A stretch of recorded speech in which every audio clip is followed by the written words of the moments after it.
Hello, and welcome back to another episode of Carpe Diem, the world of Mack's Headroom. Yes, sirree. Whoa!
Gotta do the cool fade off.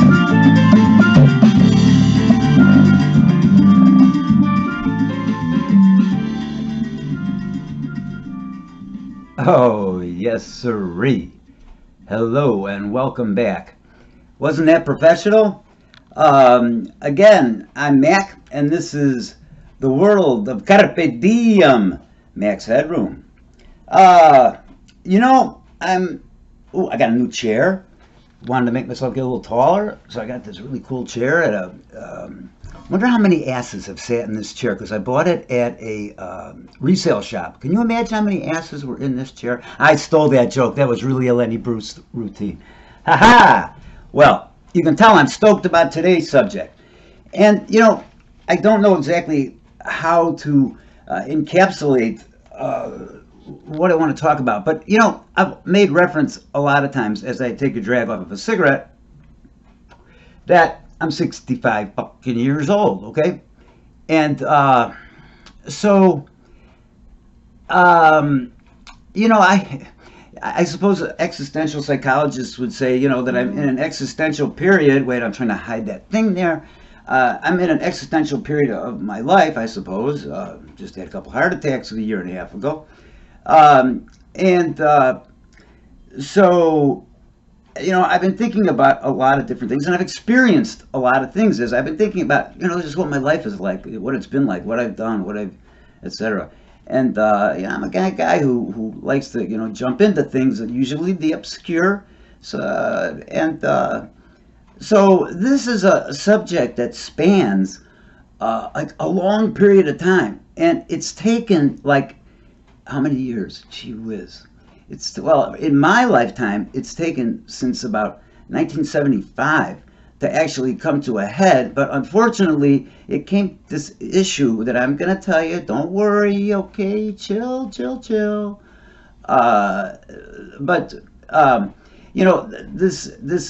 issue, it came to my awareness in around 75, and actually even earlier than that, to be honest with you. But it just came to the head of a pimple through the metaphor of the new epidemic, or another one of the epidemics here in the country, and that is the Church of Scientology. And I don't want to make this a Scientology thing. If anything, I'm hoping just to create a little space to, to give those folks a break. I'm not saying I'm a pro-Scientologist. I think there's a lot of kooky things that go on there from what I've heard. Again, I always say through the eyes of the media, which is always not a real reliable source, but it's all the church will, give. But nonetheless, again, I don't want to really talk about Scientology. What I want to talk about is the context in which Scientology is embedded in. You see, I don't think that Scientology, I've heard it said before too, that Scientology isn't a religion, but it's really the beginning of the self-help movement or self-improvement movement. And it's the beginning, it's the foundation, and really that's not the case. And I want to try to explain a little bit about the history of the, life improvement movement, which did start around the early 50s when Hubbard wrote Dianetics, okay? And that whole thing got started even before he was talking Scientology and OT and all that stuff. It was just, Dianetics and clear. But see, here's the thing. The Church of Scientology would like you to believe that this was like the only form of whatever it was that was going on at the time. But such is not the case, folks. For instance, I guess what I'm trying to, let me just try to rephrase something. I guess I'm trying to say that Scientology, while it was perhaps an important influence during the 50s, it was not the only influence that was involved in trying to save or change or modify your life. Therefore Scientology only becomes a part of a whole, right, that began in the 50s and had several generations afterwards. And I'd like to try to kind of explain that so you can kind of get off Scientology in a way and get onto this whole self-improvement thing, which I believe is perhaps 80% cultic. Cultish? Can't say Celtic. No. Cultish. Okay? But I don't think many people really understand the human potential movement it's also been called. But let me try to explain something.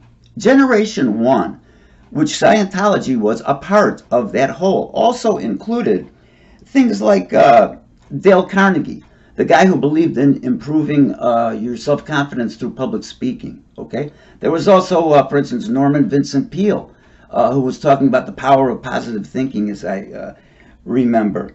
There also was Bill Wilson before that, who was talking in very spiritual terms about how to make your life better, especially in terms of drinking, Mr. AA, right?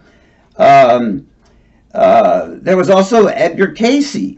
People were exploring the mystical aspects of life to try to change their life. All of this is going on at the same time, within the same generation, within the same horizontal hierarchy, okay, as Scientology was. Another one I think that's kind of interesting, really, is psychoanalysis. Now, don't get me wrong, please. I've often heard Dianetics compared to psychoanalysis. Nothing could be further from the truth, okay? The only thing that they share in common is respect for history. That's all. What history and all, forget the rest. But psychoanalysis was also sort of a form of self-improvement around the same time.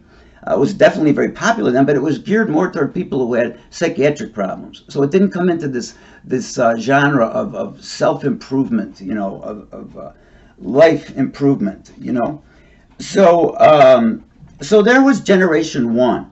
Okay, like I say, Scientology, Dale Carnegie, Norman Vincent Peale, Bill Wilson, Edgar Cayce, even old Papa Freud, okay? Now, so there's the first generation. Now, it's interesting because that occurs in like the early 50s, right? It begins. Now, what happened right before then? Does anybody remember? Is everybody as old as my ass and can't remember what happened before 1950, just 5 years before? We blew up Japan, okay? Yeah, we won the war, great, but you don't come back from something like that, no matter what side you're on, the same.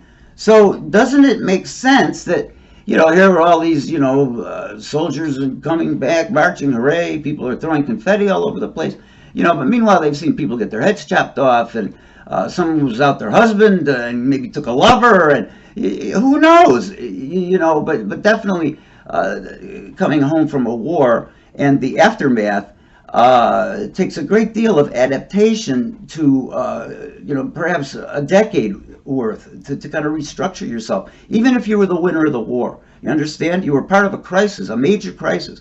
And so, of course, people are going to start turning to something to make their life less guilt-free, less whatever, less normative, more normative.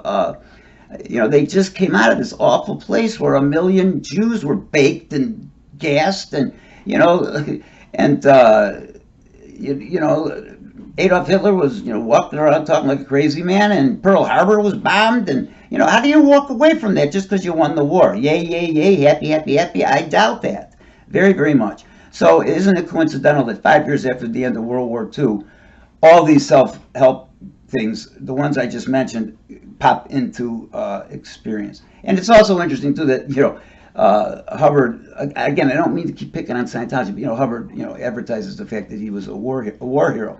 So, you know, there again is an example of, you know, this was the zeitgeist, this was the spirit of the times, it was the aftermath of World War II when these things began, Generation 1. Okay. Then a very interesting thing happened. Oh, let me mention one other thing. You know, another thing that was popping up, you know, through the, well, in the 60s, we could start moving. You know, gurus became popular, right? But one very interesting thing that really tickles my toes, that I think started what I would call the commercial self-improvement marketplace, was actually a cosmetics company. Okay. For those of you that are old enough to remember, there was a company that was owned by a man named William Penpatrick, and it was called Holiday Magic Cosmetics. And it was much like Avon, you know, stuff like that, except it was the first pyramid sales corporation to be prosecuted for being a pyramid deal. And apparently, you know, they were about ready to lose the whole thing. And then, and see, simultaneous to the holiday magic thing, which was actually a cult, because the whole notion of a pyramid is that, you know, you're not really selling a product, you're selling relationships to sell distributorships to buy more shit that you can't sell. So, you know, it has to develop some kind of cult-like way to get people to buy that kind of bullshit line. And one of the ways was offering self-improvement. You follow? At this place called Holiday Cosmetics. There's a book that's called The Pit, not to be confused with the book called The Pit that's written about American agriculture. But it's a book called The Pit, and it's written by Mr. Johnny on the spot here. Oh, God, I wrote his name down. Hold on. Nobody be impatient. Oh, gosh. Well, it'll come to me, okay? But, oh, Gene Combs was his name. I remembered that. That wasn't on the notes, okay? I remembered that. Like I said, I don't do good with notes, but, you know, I want to do a good job of this. So, anyway, you know, while the first generation, which included Scientology, but also included Dale Carnegie, etc., another group called Mind Dynamics was also popular around then. Silva Mind Control was kind of popular around then, too, when Scientology was getting its feet on the ground. So, this company, I believe it was like the late 60s, early 70s, Holiday Magic, used as a glue to form a pyramid corporation the notion of offering self-improvement courses, okay? And the self-improvement courses became very much like what you hear about going on in Scientology.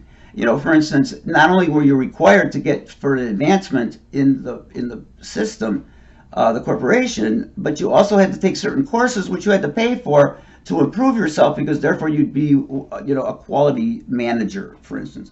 Or the sales force were involved in various kinds of self-improvement, using a lot of self-hypnosis and visualization techniques, which later became popular.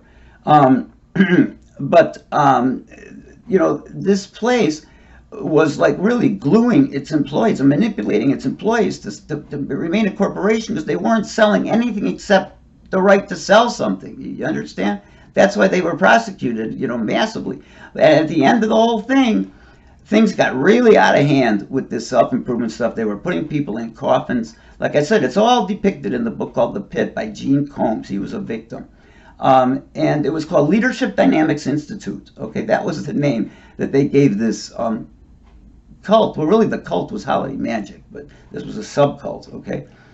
And it's also been depicted in several movies that star, oh gosh, I think it's Valerie Perrine maybe, or somebody, but it goes by a number of names. It's a real B-rate movie, but it does describe what did happen in this Leadership Dynamics Institute, which was happening while those other ones I mentioned, Generation 1 was already in existence, but then this sales thing came up. Many of them had Scientology experience. Many of them had in the sales force, the sales training force.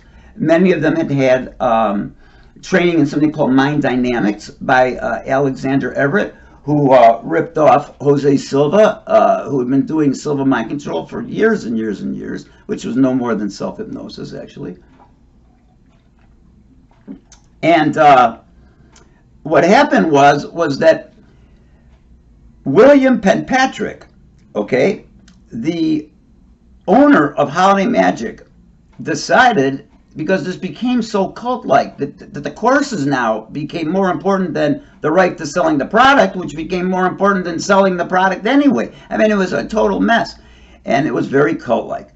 And not everybody that was selling Holiday Magic went to these levels, but many did. It's also very much like, what's the big one, Herbalife, except that they used these self-improvement courses as one of the major ways of creating an attachment to this group to do crazy things like rip off your friends and stuff and think you're doing something right for them. What happened was that William Penpatrick, the owner of Holiday Magic, took one of his high executives who was like having trouble in an LDI course and took him up in an airplane, did loop-de-loops so that he could confront his fears. That's one of the big pseudo psychology things, confront your fears, right? So he took them up, started doing loop-de-loops. The plane crashes into a mountainside. Both of them die. Holiday Magic is sued like for whatever, and the place disappeared. Well, what do you think happened next? Okay, Generation 2 self-improvement comes out of the destruction of Holiday Magic Cosmetics, and this would have been probably the early 70s. And what came out of that, it's funny because as I get older, I'm always embarrassed to mention names that people I think would know. And, I mentioned, who? I remember one time I was at a party, I was talking to a younger girl, and I said, yeah, Tim Leary used to say such and such. And she said, Tim Leary, who's he? Oh, God. Oh, Jesus. So, anyway, so out of the destruction of this cosmetics company, okay, came, and now by the same time, Scientology and Dale Carnegie and all that stuff is still doing their thing, but there's been, this crisis in this company, which was using a bunch of kooky techniques, and then it gets destroyed because it crashes basically into a mountainside, and all the lawsuits that were a result of that. And now all of the trainers, okay, let me say that again, wait, the trainers, it's more like, the trainers, the trainers, he's a trainer.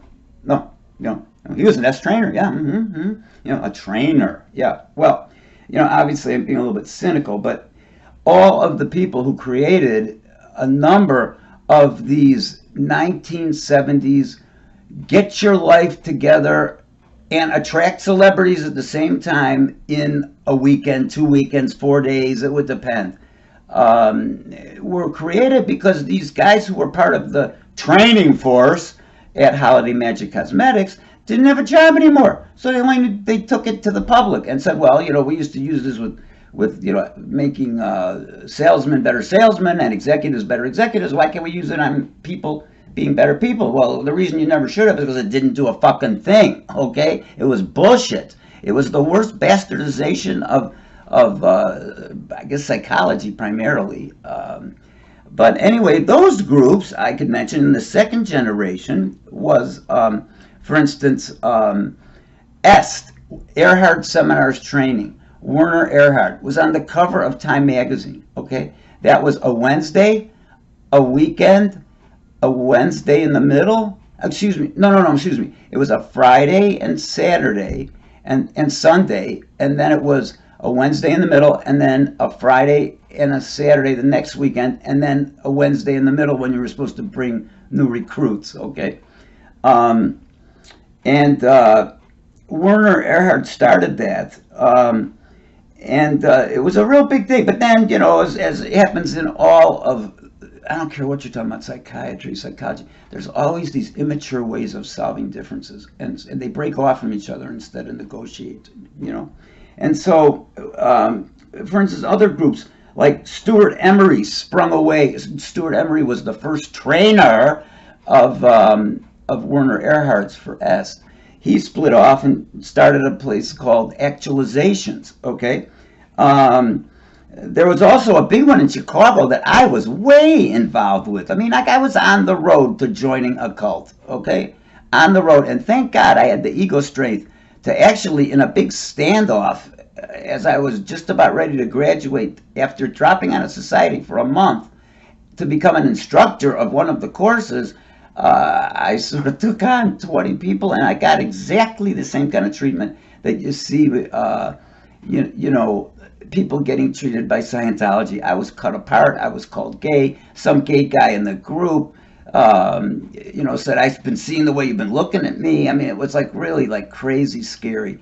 And instead of, you know, saying I'm sorry, like many people, I went into the office with the owner, whose name, and he's dead now anyway, Jim Quinn from Lifestream in Chicago, which was a ripoff of LifeSpring in California.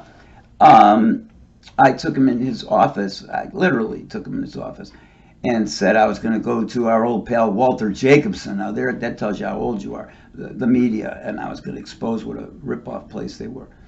And I insisted for my money back, and I did, and then I stopped the human potential thing. My whole human potential thing actually started in college, and I could do a whole tape on that. But I know a lot, you know, from the time I was like 19 until I was like, I don't know, 25, and I was somehow involved in this thing called the self-improvement movement, generation number 2, okay? Let's see. Then there was a third generation. It was like the first generation had children, okay? And then we saw, for instance, Tony Robbins, you know, hey, I'm happy as hell, man, and you can be happy too, you know? And also, this one's the funniest, okay? We saw, we're seeing now, landmark seminars, okay? Now, landmark seminars is a resculpted version of Erhard Seminars Training, which once had its name changed before to the Forum, and now I think it's called the Landmark Forum. But it's basically kind of the same bullshit. Lock people up. You know, and they say, oh, Landmark is a little bit easier on people, you know. Yeah, because when you went into the S training, you know, we were all stupid enough to sit there and have some guy call us an asshole for 3 or 4 hours. It was like insanity. But that's how desperate people were in trying to improve themselves at that time. So this third generation forms.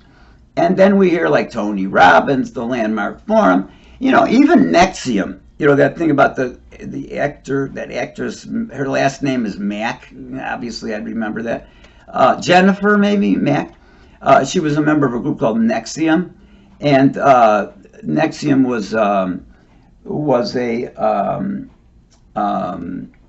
you know, this kind of like sex cult. Well, it turns out that the head dude actually was actually exposed early to holiday magic. So, I mean, that gives you an idea of, you know, what kind of nonsense the third generation happened. Okay, now here's the punchline, and I'm going to leave you. I may fumble around with the music, but hang in there. It's all part of the scene. Okay.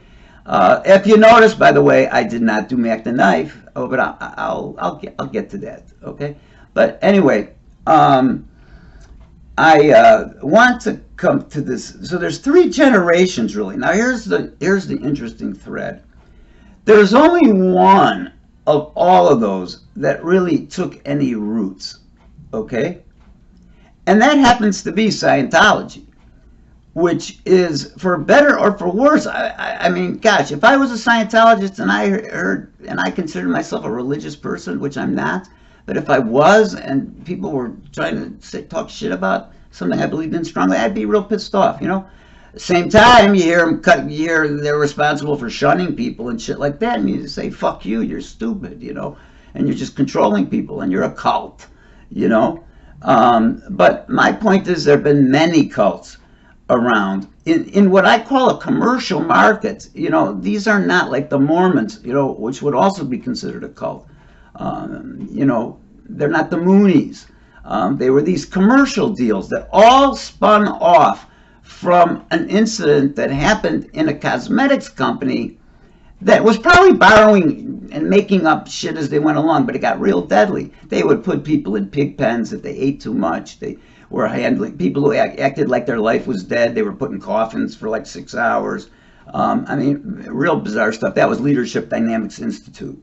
That was the big. They also had another one called the Basic Class, but you know, it was used as a way to glue you to sell cosmetics, really, more than it was improve your life. So the question again, there's one group until just recently, you know, which speaks to the notion of any of these kind of groups that are pushing self-improvement. There's one big difference between Scientology and any of these other groups, which have basically, you know, fallen to the wayside. Werner Erhard lives in the Virgin Islands somewhere. Yeah, you can catch videotapes of Stuart Emery, you know, on YouTube. But I mean, those all kind of just did what they were supposed to do, which was just be around for a while given the zeitgeist of the period and say bye-bye. But one sticks: Scientology. But the big question is why? Why do you think it continued to exist? And you know, strongly, I'll tell you something, you know, they're talking about, oh, Scientology is going to fall apart, and, you know, David Miscavige's, you know, his secrets are going to come out and it's going to fall apart. Well, first of all, I think it's human nature to be gravitated toward cult-like activity. I was, and I'm still fascinated by observing them. It goes back to imprinting, you know, big ducks and little ducks and all that stuff. Anyway, you know, Scientology has reigned, and there's one reason that it has continued, and I'm not sure it's going anywhere for one big reason. And you know what? Just to make my point, I am going to push the damn pause button here, and I'm going to make you wait to get the answer while I cue up the music, because I'm coming to a crescendo. Okay, have you waited long enough? Are you ready? Why did Scientology seem to take root when none of these other self-improvement courses really lasted for more than, you know, capricious time? Why do you think that is? Are you ready? Are you sure? Now be sure. This isn't a fun thing. Okay. Because L. Ron Hubbard was smart enough to call his trip a religion. A religion, an organized official religion. And let me tell you something, okay? I'm also not talking about tax-exempt status. That's just the way you get rich, okay? I am talking about appealing to people's respect for the notion that being a religious person is a valuable trait, okay? None of those other guys were smart enough to do that. But L. Ron Hubbard was a very cunning guy. And, you know, everybody brags about, you know, if you really want to make some money, you know, that he said, you know, if you really want to make some money, you turn it into a religion. No, man, if you want to get people to follow you, you turn something into a religion. That's in history. You know, I mean, just look at Jesus Christ. Look at all these people. You know, they wanted to gather a following. And the vehicle they used to get there was called an organized religion. And we as human beings seem to follow leaders of some kind. I mean, we have a president who's an idiot, and we're still somehow following him. I don't know. I believe it has to go way back to like this old psychological principle, seriously, called imprinting, which just was a study they did on little ducks. And they noticed that like baby ducks would follow big ducks. And they made some kind of great extrapolation about the nature of people that follow authority figures. But I think that's what it was about. I don't know. It's from an old psych class from many years ago. But anyway, it's because it's a religion, and we all think religions are okay. Okay? Now, if you really want to get down and dirty, when Jesus Christ was doing his thing back in who knows when it was, he would have been viewed by the normative people as being a cult leader. Okay, enough said about that. I don't want to offend anybody, but you know, there's a lot of parallels between groups that create religions, of organized religions I'm talking about. Organized religions. It's really, I want to make sure I'm not just saying religion, okay? Organized religion, gathering groups that see things the same way and gather power either as a consequence or on purpose, okay? So I've been talking for a long time, but I'm going to leave you on that note, and I'm going to come back again, I think, and revisit this topic. But think about it. It's okay to be a member of religion, you know, and religions are followed. Look how long, you know, look how long people have believed in the same hard to believe logic from books that were written before people even could think straight. Okay, it's because it's religion. Okay, and somehow that takes a priority on the reliability scale of the human organism. I don't know, but that's the thing about Scientology. It's a religion. Yes, they get tax exempt status, but see, that's just like a symptom of how we view and value religion, especially organized religion. I think I am a rather spiritual person. As a matter of fact, in the last few years, I've come to some spiritual understandings myself, which wouldn't be considered very popular ways of looking at things. But you know what? I'm still a spiritual person as much as anybody is. I just don't, I'm not part of an organization. I'm not trying to get people to buy my ideas. You know, they're just mine and they help me get by in life, and that's it. You know, but you see, we had a little technical difficulty there, I'm sorry. But anyway, when you start using the word religion, it allows almost anything to be acceptable, like having 3 wives, you know, beating your kids, shunning those. Scientology ain't the only one that believes in disconnection. Come on, wake up. The whole state of Utah, I think, does, you know.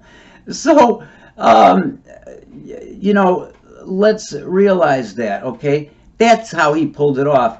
And that's why it's so powerful and rooted in the Constitution. It's not about money so much. Everybody wants to say it's because people value religion. So it's, you know, it's almost like it's almost like the logic of, you know, well, I'm not really a junkie because I'm not shooting heroin. I'm just taking, you know, 50,000 narcos a day. Maybe that's not an appropriate comparison, but to me, organized religion is not. I think spirituality is a very good thing, but as soon as you get organized religion and leaders and stuff like that, you start having problems like the Church of Scientology is now having at this moment. And you know what is interesting too is parts of Dianetics, as a therapist of many years, is interesting. And I read Dianetics like in the early 70s. And part of it that was kind of cool until he started getting into all this weird language and shit that I couldn't understand. But, you know, it's no kookier than any of the other you know, lifestyles or orientations we have. And just to prove my point, one last thing is if you want to like do some fact checking on me or something, there's a great book that I read many years ago by a guy named Nathaniel Land, not Nathaniel Brandon. That's one of Ayn Rand's kukulas. But I'm talking about Nathaniel Brandon, and he wrote a book called Mind Styles, Lifestyles, which takes just about every single group, self-improvement group you could think of. It's a gigantic book, and he breaks it down in like a very nice way. I mean, he almost makes it understandable why there's such a thing as disconnection in the Church of Scientology, for instance. It's a very objective book, and I'd recommend reading it if you're interested in this topic. But it's a religion, and we all love religion. You know, our country was formed on religious differences. What a brilliant move. And with that, I say, just hold on to hear the rest of the music because it's really good. Good night. And let's hope I can pull this off. Here we go again. From, I'm fucking this up. from Mack's Headroom, good night.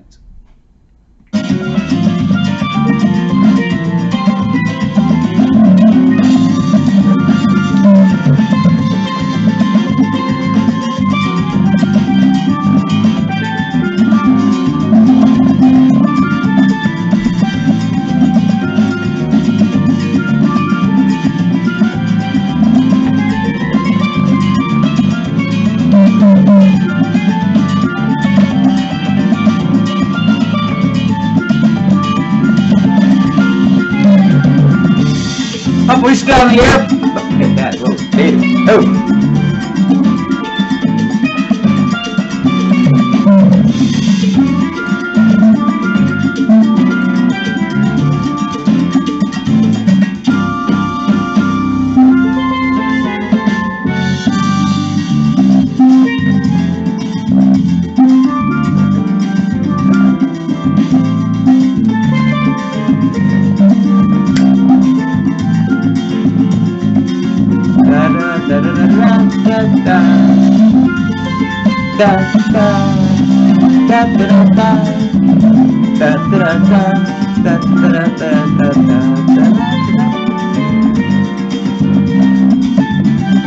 Okay, professional ending.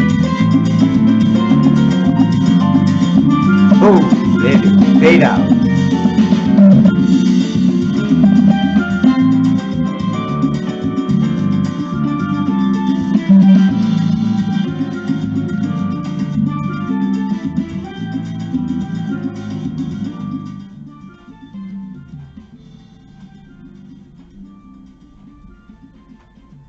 Oh, baby. I hope you got what I hope you all got what I was talking about, because I think it's very important. It makes a lot of sense to me. Night. Love y'all. Come back, okay? Bye.